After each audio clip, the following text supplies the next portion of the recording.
아까도 말한 것처럼 우리 그리스도인이 이 세상을 살아가는 방법은 아주 심플합니다. 믿음 가지고 하나님의 권능을 경험하며 살면은 그걸로 충분한 것입니다. 그것만 가지고도 우리는 충분히 이 땅 가운데 복되게 살아갈 수 있는 인생입니다. 그렇기 때문에 성경이 제시하는 진리는 똑같아요. 믿음 가운데서 하나님의 은혜를 구하며 살아라. 하나님의 권능이 임하면 다 해결된다. 우린 그것을 믿기 때문에 어떻게 됩니까? 주님의 권능을 사모하는 자예요. 근데 이 하나님의 권능을 경험할 때가 언젠가? 저는 신부의 아버지, 신랑의 아버지가 아들의 초청잔치에 사람들을 초대하는 그 비유를 보면서 그 생각이 들었어요. 처음에 초청할 때 누구를 초청했어요? 이 자리를 와야 될 수 있는 자격이 있는 좀 귀빈들, 친지들, 가까운 사람들에게 초청장을 보냈습니다. 근데 그들은 정작 그 천국 초청장치에 어떻게 됐어요? 오지 못한다는 통보를 했어요. 이유는 뭐예요? 오지 못할 이유가 있었기 때문이라는 거예요. 뭐 결혼식이 있고 또 집안에 일이 있고 뭐 하면서 다 못 온다고 해서 화가 난 그 주인이 길거리에서 사람들을 다 초청했습니다. 감히 이 초청장, 이 주인의 아들의 집에 초청받을 만한 자격이 되지 않는 사람들을 다 불러들였어요. 그 사람들은 그 말을 듣고 얼마나 기뻤는지 몰라요. 나 같은 사람도 갈 수 있습니까? 당연히 주인이 초청했으니까 올 수 있죠. 하지만 그들 중에 예복을 입지 않은 자라는 어떻게 됐다 그랬어요? 쫓겨났다라고 말하고 있어요. 저는 그것을 보면서 어쩌면 주님의 그 천국잔치 속에서 임하는 하나님의 은혜, 그 권능을 경험하기 위해서도 이 두 가지를 우리는 고민해야 됩니다. 우리가 주님의 권능을 경험할 수 없는 이유, 그리고 주님의 그 권능 앞에 섰다가 그 권능을 누리지 못하고 쫓겨나는 이유.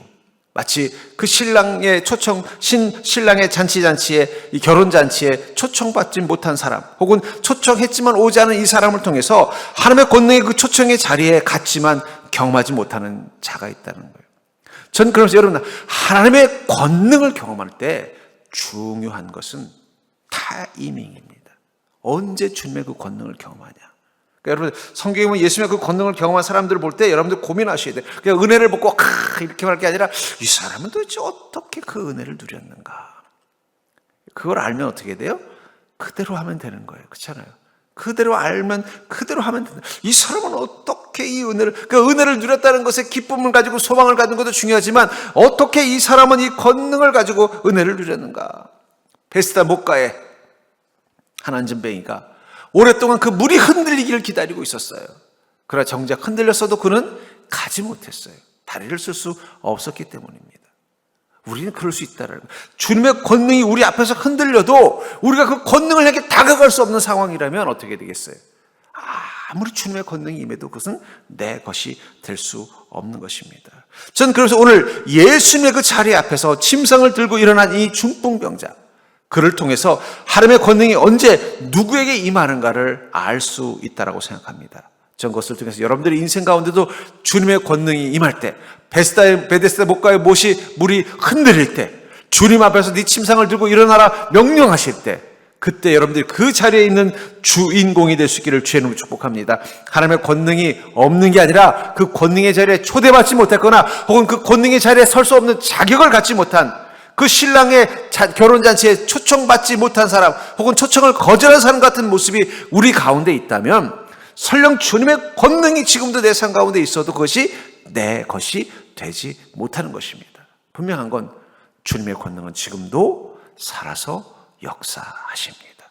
하나님은 그 권능으로 우리를 다스릴 뿐만 아니라 우리를 붙잡으시고 우리에게 은혜를 베푸십니다. 그것을 안다면 우리는 늘 주님의 권능을 사모하는 지혜가 있어야 하는 것입니다. 전 여러분들이 그 지혜를 가진 믿음이 되기를 주의 이름으로 간절히 축복합니다. 여러분, 큰 믿음도 있고 작은 믿음도 있지만 근데 정말 복받는 믿음은요, 지혜로운 믿음이에요. 믿음에 지혜가 있어야 돼. 저희 아내가 장을 볼 때 이렇게 보면요, 그냥 아무 때나 장을 보는 게 아니더라고요. 뭐 예를 들면 마트는 오후에 한 6시, 7시쯤. 왜요? 그때쯤 되면 어떻게 돼요? 손님도 다 가고 이제 물건 안 팔리니까 제일 싸게 파는 시간. 그 지혜잖아요. 같은 물건인데 어떻습니까? 오전에 갔으면 10,000원짜리가 저녁 때쯤 가면 어떻게 해야 돼요? 한 7, 8천 원 싸지면은 그게 지혜 아니에요. 믿음도 그렇다라는 거예요. 그러니까 여러분, 믿음을 갖더라도 지혜로운 믿음을 갖는 자가 되기를 주의 이름으로 축복합니다. 저는 그래서 자꾸 여러분들에게 하나님의 권능에 대해서 자꾸 설교하는 이유는 뭐냐면, 그 권능을 경험하게 하는 것은 오직 하나예요. 우리의 믿음뿐이에요. 근데 그 믿음이 어떤 믿음이 된다는 거예요? 권능을 경험할 수 있는 지혜로운 믿음. 주님이 초청했을 때 그 초청 자리에 갈 수 있는 믿음. 초청되었는데도 쫓겨나지 않을 수 있는 예복이 준비된 믿음이 된다면, 우리는 분명히 지금도 우리 삶 가운데서 하나님의 권능을 경험하며 사는 인생이 되는 줄 믿으시기 바랍니다. 그렇다면 이 침상에서 일어나는 이 중풍병자를 통해서 얻는 하나님의 권능이 임하는 특징이 무엇일까요? 전 이것을 통해서 여러분들이 하나님의 권능을 경험할 수 있는 믿음 되기를 주님 축복합니다. 첫 번째, 하나님의 권능은 내가 누운 상 위에 임한다는 거예요.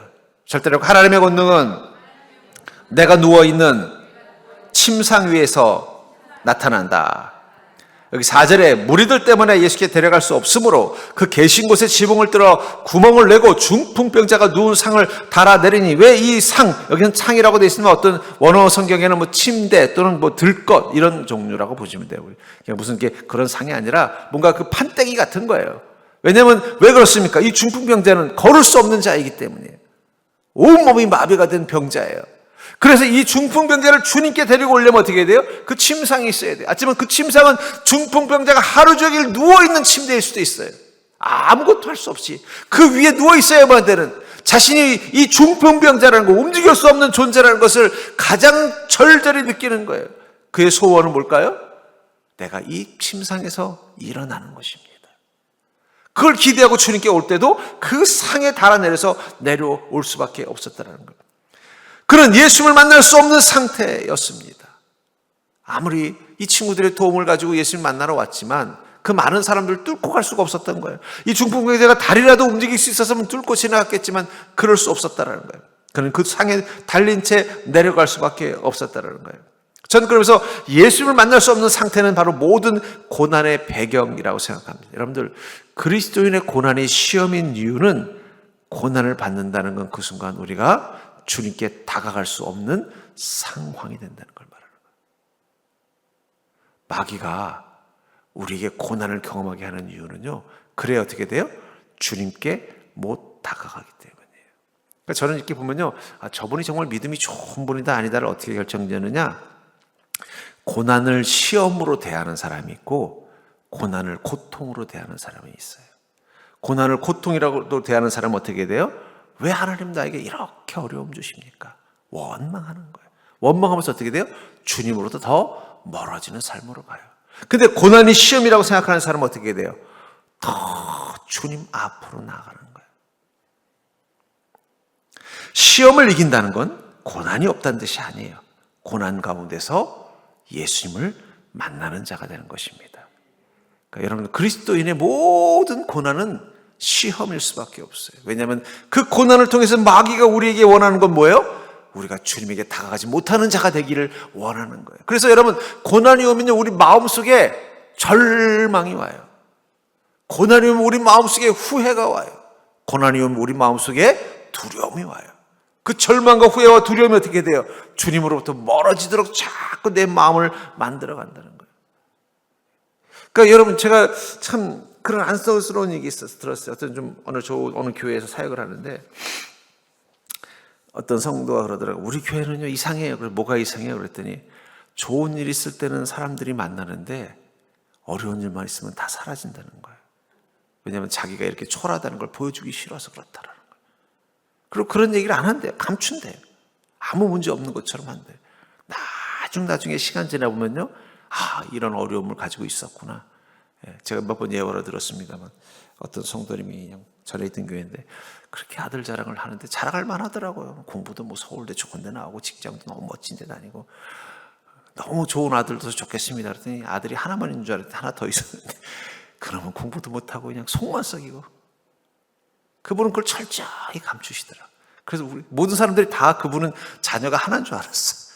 그렇게 오랫동안 알았는데도 몰랐어요. 나중에서야 자기의 그 부끄러운 자녀를 이야기하더라고요. 왜 그럴까요? 그분들에게 고난은 고통이기 때문이에요. 근데 그 고난이 시험이라고 생각하면 어떻게 되겠어요? 이 시험과 싸워서 이기려면 더 기도하고, 사람들에게 내가 이 고난과 싸워 이길 수 있도록 함께 기도해달라고 요청하는 거예요. 왜 중보기도, 왜 교인들이 옛날에 적어도 우리 부모님들이 예수 믿을 때는요, 이 고난을 시험이라고 생각했던 것 같아요. 그래서 어려운 일이 힘쓰면 어떻게 해야 돼요? 구역끼리 모여서 함께만 기도하고 나누고 눈물을 흘렸어요. 근데 어느 순간 이 고난이 시험이 아니라 고통이라고 생각하는 순간부터는 어떻게 되느냐? 자꾸 흉보는거리가 돼요. 그 얘기 들었어? 그 아무개 권사. 아들이 이번에 또 사고 쳤대네. 아이고, 기도 좀 하지. 어쩐지 기도를 안 하더라. 믿음 없으니까 그런 일을 당하지. 그 순간부터 어느 순간 교회에서 서로 자신의 아픔을 나누지 않기 시작하더라고요. 왜냐하면 고난을 고통이라고 생각하는 사람들이 생기기 시작하는 건데, 여러분, 그리스도인에게 모든 고난은 뭐라고요? 시험입니다. 그리고 그 시험이라는 것은 뭘 말하는 거예요? 주님에게 다가갈 수 없도록 만드는 이유라는 거예요. 그렇기 때문에 어떻게 해요? 시험을 이긴다는 건 다른 게 아니에요. 그 고난 가운데 더 주님을 만나려고 애를 쓰는 것입니다. 저는 시험 가운데, 고난 가운데 있는 성도가 더 주님을 만나려고 애를 쓸 때 제 마음속에서 떠오르는 단어가 뭐냐? 됐다예요, 됐다. 저분은 걱정할 필요 없다. 왜냐하면 그 고난의 목적이 무엇인지를 아는 사람이기 때문에. 더 주님께 가면 주님께 갈수록 어떻게 돼요? 주님의 음성이 들리는 거예요. 내 침상에서 일어나라. 믿음이 주는 권능은 먼저 일어나는 게 아닙니다. 그 침상에서 벗어나는 거예요. 우리 마음에 침상이 있어요. 마치 이 중풍병자가 그 침상에 누워서 무슨 생각했을까요? 나는 틀렸어. 나는 불행한 자야. 나는 버림받은 자야. 난 쓸모없는 자야. 나는 아무 가치 없는 자야. 이 절망의 마음이 더 몸을 그곳에 가두어 버렸을 것입니다. 어쩌면 지금 우리에게 필요한 것은 뭘까요? 내 마음속에 있는 이 부정적인 생각, 그것을 믿음으로 바꾸는 것입니다. 그게 바로 주님의 권능을 경험하는 첫 번째라는 거예요. 믿음이 주는 권능은 그 자리에서 일어나기 전에 그 침상에서 벗어나는 것입니다. 여러분들이 믿음을 통해서 그 고난이 주는 그 시험 가운데서 낙심과 근심과 포기의 침상 위에서 일어날 수 있는 자가 되기를 주의 이름으로 축복합니다. 그렇기 때문에 믿음을 가진 자는요, 낙심이 되는 상황 가운데 어떻게 돼요? 주님의 음성이 그 마음에 오는 거예요. 와서 어떻게 돼요? 낙심이 돼야 되는데 소망이 생기는 거예요. 근심이 돼야 되는데 기대가 되는 거예요. 외로워야 되는데 평안이 오는 거예요. 두려워야 되는데 어떻게 돼요? 자꾸 자신감이 생기는 거예요. 여러분들이 마음의 침상에서부터 일어나야 돼요. 마음에서 침상에서 일어나면, 벗어나면요, 그 다음부터는요, 내 인생의 문제로부터도 일어날 수 있는 인생으로 바뀌는 것입니다. 그러니까 여러분들 주님께 기도할 때 제일 먼저 주님, 내가 내 마음속에 이 부정적인 생각, 낙심과 근심과 두려움과 회의와 억울함과 분함에 사로잡혀 있는 이 마음의 침상에서 벗어나게 해달라고 기도하는 자가 되길 주의 이름으로 축원합니다. 어쩌면 이 중풍병자가 친구들에게 실려서 갈 때 주님을 만나서 이 병이 낫기를 원하면서 뭐라고 기도했을까요? 주님, 내가 주님 만나서 병이 다 나아가지고 예전처럼 축구도 하고 배구도 하고 수영도 있게 해주세요. 그랬을까요? 아니에요. 주님, 거기까지는 바라지도 않습니다. 제발 이 침상에서만 벗어날 수 있게 해주십시오. 아무것도 할 수 없는, 가장 무기력하고 가장 초라한 존재를 상징하는 이 침상에서 쩔룩거리면서 기어다녀도 좋습니다. 침상에서만 벗어날 수 있게 해주십시오. 여러분, 주님께 먼저 그렇게 기도하셔야 돼요. 주님, 제 문제가 완전히 변화되는 것까지는 기대하지 않습니다. 내 삶이 완전히 180도 달라지는 것까지는 기대하지 않겠습니다. 그러나 내가 이 절망의 마음에서부터 벗어나게 해주시옵소서. 이 두려워하는 마음에서부터 벗어나게 해주시옵소서. 이 억울하고 외로워하는 마음에서부터 벗어나게 해주시옵소서. 거기서부터 권능이 시작이 되는 거예요. 그 중풍병자 그 마음 가지고 갔어요. 제가 우리 성도님들 보면 제일 속상한 게 뭐냐? 그런 기도를 안 해요. 주님, 이 마음의 침상에서 벗어나게 해달라는 기도를 안 해요. 하고 계십니까? 왜 하고 계신데 또 낙심하고 또 두려워하고 또 근심하고 왜 그렇습니까? 못 벗어나는 거예요. 근데 주님 뭐라고 말씀하세요?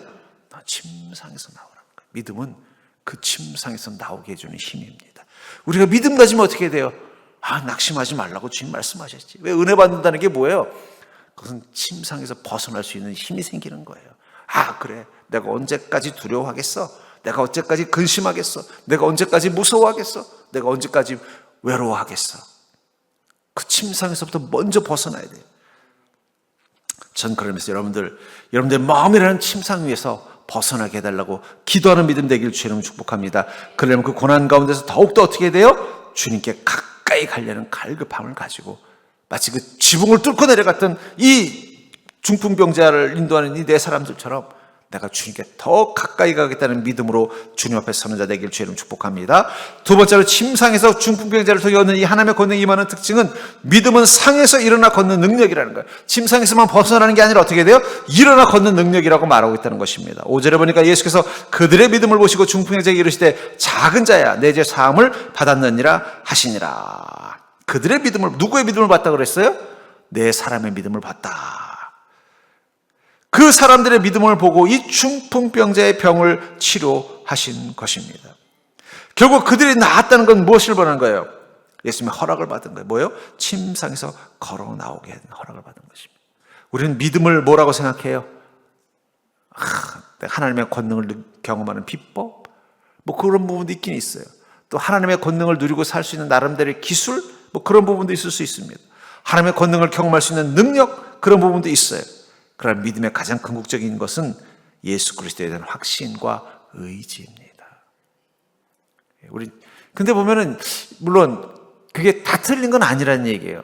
근데 우리가 과거에 우리 선배 목사님들이 이렇게 믿음을 어떻게 배웠느냐? 비법, 기술, 능력으로 배웠어요. 내가 믿음의 비법이 있어야 돼.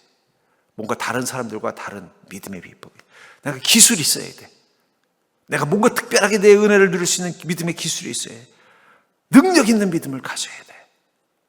그래서 40일 금식도 하고, 그냥 방언도 하고, 뭔가 믿음의 능력을 가지려고 하는데, 물론 그것이 믿음이 아니라는 건 아니에요. 하지만 믿음의 가장 중요한 건 뭐예요? 예수 그리스도에 대한 확신과 의지라는 거예요. 이 침상을 끌고 내려온 이 네 사람의 믿음은 무엇입니까? 예수님을, 이 사람을 만나주면 이 상에서 일어나 걸을 수 있다라는 예수님에 대한 확신과 그 의지를 가지고 내려온 것입니다. 주님 그것을 믿음으로 보시고 어떻게 된 거예요? 너희 믿음이 그러하니 그것이 이루어지도록 그 중풍병자를 그 침상에서 일어나게 했다는 거예요.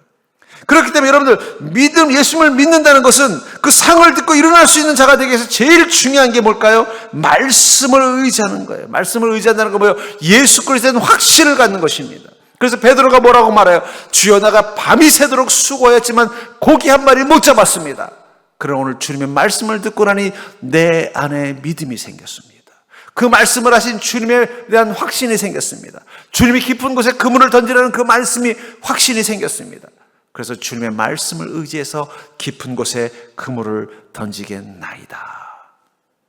여러분, 믿음은 주님의 말씀을 믿는 믿음입니다. 주님에 대한 확신을 갖는 믿음입니다. 그래서 마태복음 14장 28절에서는 또 어떻습니까? 베드로가 풍랑을 만납니다. 풍랑을 만난 곳에서 저쪽에서 누가 다가오고 있는데 처음엔 유령인 줄 알았더니 예수님이었어요. 예수님이 무리를 걸어오는 거예요. 그걸 보더니 갑자기 베드로가 뭐라고 말합니까? 정말 주님이시라면 나를 명하사 무리로 오라 하소서. 주님이시라면 그의 믿음은 뭐라는 거예요? 주님이, 이 파도 위를 걸어내게 오는 주님, 내게 명령하시는 분이 주님, 그분을 믿는 믿음을 가지고 있었다는 거예요. 주시어든 명하사.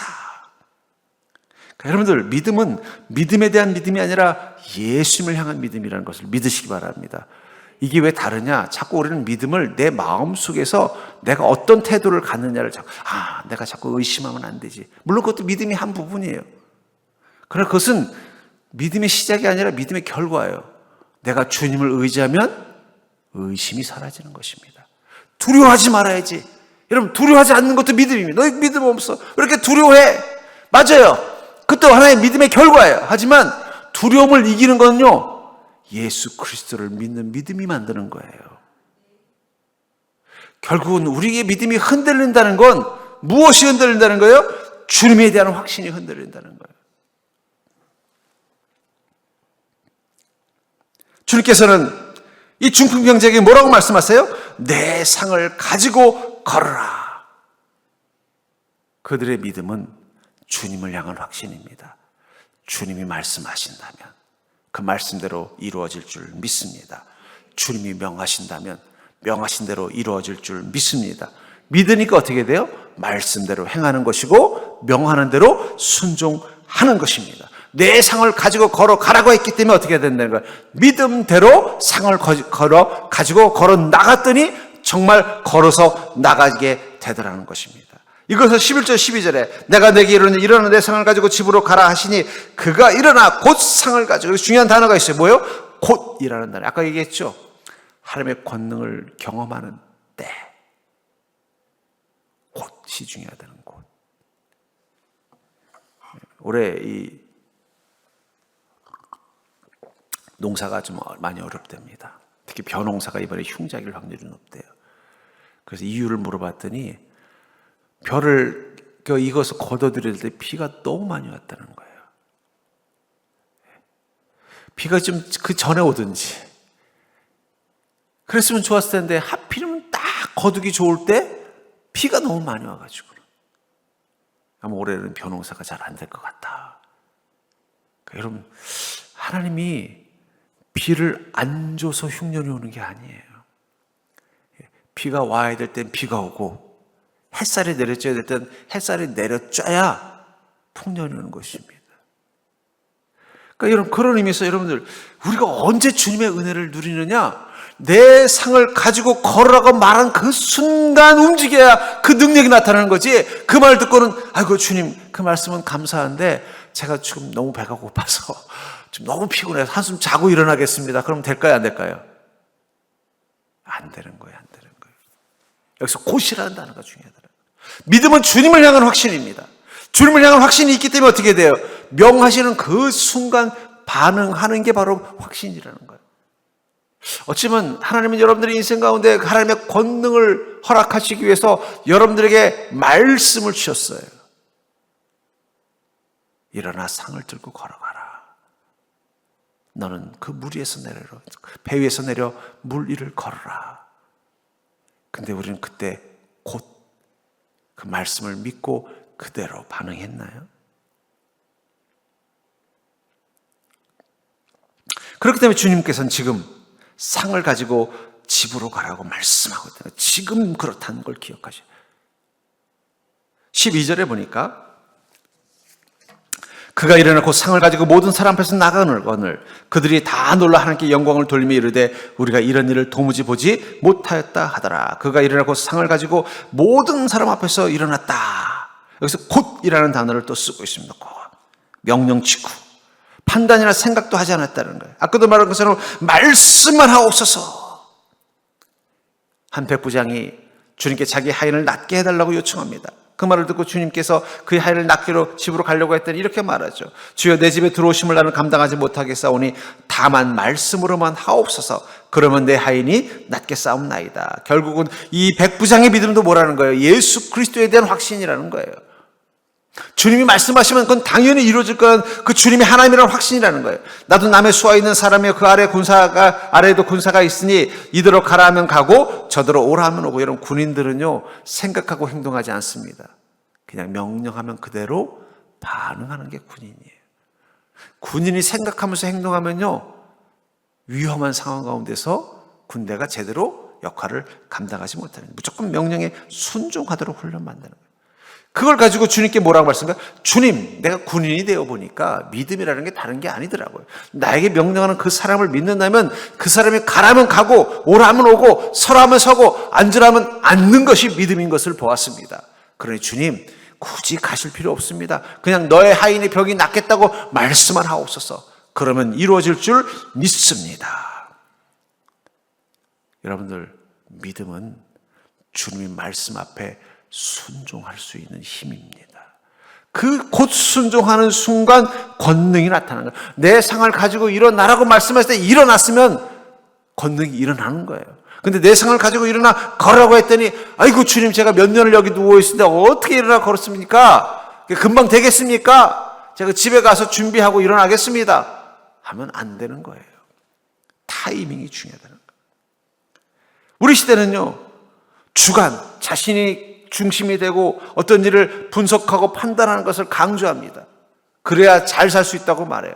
인간 사회에서는 그게 맞아요. 자기가 주권을 가지고 뭔가 나름대로 주관적인 판단력을 가지고 또 고민도 하고 생각도 해서 신중하게 살아가는 게 인간 사회를 살아가는 데 정말 중요한 지혜인 건 맞아요. 근데 그것을 하나님께 적용하게 되면 문제가 돼요. 왜 요즘 우리가 믿음을 잃었다고 말하느냐? 사람한테 써야 되는 지혜를 하나님 앞에 자꾸 쓰기 때문에 그런 거예요. 옆 사람 보고 할까요? 사람에겐 지혜롭고 하나님께는 단순해지자. 여러분, 믿음 좋은 사람은 바보입니다. 바보. 하나님을 향하여 바보가 되어야 믿음 좋은 거예요. 그래서 그 작고하신 그 김수환 추기경님이 자기를 바보라고. 바보라는 건 뭘 말하는 거예요? 바보는 어때요? 바보는 생각하지 않습니다. 바보는 시키면 이렇게 하는 게 바보예요. 근데 여러분, 우리가 자꾸 하나님 앞에서도 자꾸 똑똑히 노릇하려고 그러는 거예요. 그러니까 어떻게 돼요? 말씀하셨어도 말씀은 감사하지만 기도는 보십시오. 기도.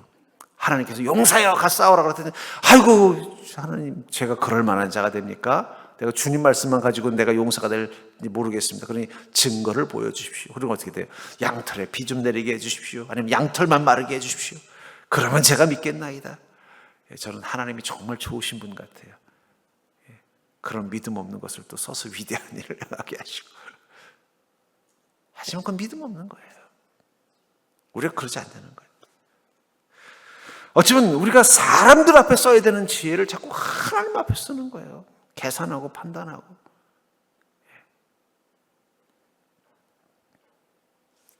그래서 우리 믿음이 약할 때 나타나는 특징이 뭔지 아세요? 말씀만으로는 믿어지지 않는 거예요. 뭔가 증거를 보여주십시오. 하나님, 말씀만 가지고는 안 되겠습니다. 증거를 좀 보여주십시오. 자꾸 기도원 같은 마음이 되는 거예요. 또 요나처럼 이 말씀 정도로는 제가 순종 못하겠습니다. 저를 순종하게 하려면 뭔가 요나를 물고기 뱃속에 집어넣는 것처럼 나한테 막 강력한 하나님의 그 강제성을 보여주십시오. 그런데 순종하겠습니다. 우리는 그런 믿음 보면 되게 멋있다 그러지만 그건 좋은 믿음이 아니었던 거예요. 좋은 믿음은 뭐예요? 아브라함이 어떻게 했어요? 내 자녀를 이삭을 제물로 바치라고 했더니 아브라함이 기도를 했습니까? 토를 달았습니까? 그냥 다음 날은 일찍 일어나서 그냥 이삭 데리고 모리아산으로 가잖아요. 우리는 사람들 앞에서는 주관도 가져야 되고 판단도 하고 고민도 해야 돼요. 지혜가 있어야 돼요. 하지만 하나님 앞에서는 우리는 좀 미련해질 필요가 있어요. 성경에 보면 하나님이 사용하신 이들의 공통점은 뭐냐? 그들은 참 똑똑한 사람 같은데 하나님 앞에 와서는 미련한 사람들이에요. 그걸 전문용어로 헛똑똑이라고 합니다. 근데 이상하게 하나님 앞에서는 똑똑한 척하다가 사람들 앞에서 미련한 짓 하는 그리스도인들이 있어요. 그리고 그런 인상들이 어떻게 돼요? 고난이 끊이질 않는 거예요. 권능을 경험하지 못하는 것입니다. 주님께서 지금 상을 가지고 집으로 가라고 말씀하신다는 것은 지금 권능이 임할 때라는 거예요. 지나면 40년 기다려야 돼요. 애굽에서 나온 이스라엘 민족이 이 요단강 건너편에서 이 가나안 땅 정탐시켰을 때는 하나님이 어떻게 하길 원했던 거예요? 지금 그 땅을 그들에게 주려고 하셨던 거예요. 근데 그들은 돌아와서 어떻게 됐어요? 말씀을 거역했어요. 야, 모세 죽여버리고 우리가 새로운 지자 뽑아서 다시 애굽으로 돌아가자. 그러자 어떻게 됐어요? 40년 후에나 기회가 왔어요. 지금 권능을 경험하지 못하면 다음 권능은 그 다음 바로 온 게 아닙니다. 어쩌면 그런 의미에서 어쩌면 하나님의 권능은 멀리 있는 게 아니에요. 지금입니다. 근데 그 권능을 경험하려면 먼저 내 마음의 상을, 그 낙심과 근심과 두려움과 의심과 불신으로 가득한 이 마음에서부터 벗어나셔야 돼요. 그러니까 여러분 자꾸 믿음 가운데 말씀을 보면 어떻게 돼요? 의심하는 내 마음, 근심하는 내 마음, 걱정하는 내 마음, 두려워하는 내 마음, 그 마음들을 어떻게 해요? 자꾸 씻어내게 하잖아요. 말씀을 들으면 자꾸 씻어지잖아요. 그렇죠? 그게 바로 침상에서 벗어나는 것입니다. 그 다음에 주님께서 상에서 일어나라고 말씀하신 그 말씀을 듣고 어떻게 해야 돼요? 그 믿음 앞에 순종하며 나아가는 거예요. 그것을 지금 망설이지 않고 할 수 있는 거예요. 언제 주님이 그 말씀하실지, 여러분들이 언제 주님이 앞에 서게 될지, 그는 베데스다 목가에 선 사람처럼 알 수 없는 것입니다. 그 베데스다 목가에 있는 사람은 계속 그 물이 흔들리기만을 바라보고 있었어요. 물이 계속 흔들리기만 바라보고 있었지만 정작 중요한 건 그 물이 흔들릴 때 병을 낫게 하는 그 주인인 예수님이 어디 있었어요? 그의 옆에 친히 그를 만나러 왔습니다. 그걸 모르고 뭐라고 말해요? 아이고 주님 저를 사랑하신다면 저 물이 흔들릴 때 저를 좀 얼른 데려가서 눕게 해주십시오. 아니 언제 흔들릴 줄 알고 그럼 예수님이 계속 옆에서 기다리라는 거예요? 근데 주님 뭐라고 말씀하세요? 얘야 네가 낫기를 원하느냐? 예 그렇습니다. 그 순간 주님께서 손을 잡아 일으켜 세우며 내 자리를 들고 걸어가라. 근데 감사한 건 이 안전뱅이는 그 말을 듣는 그 순간 순종해서 그 길을 나아갔다는 것입니다.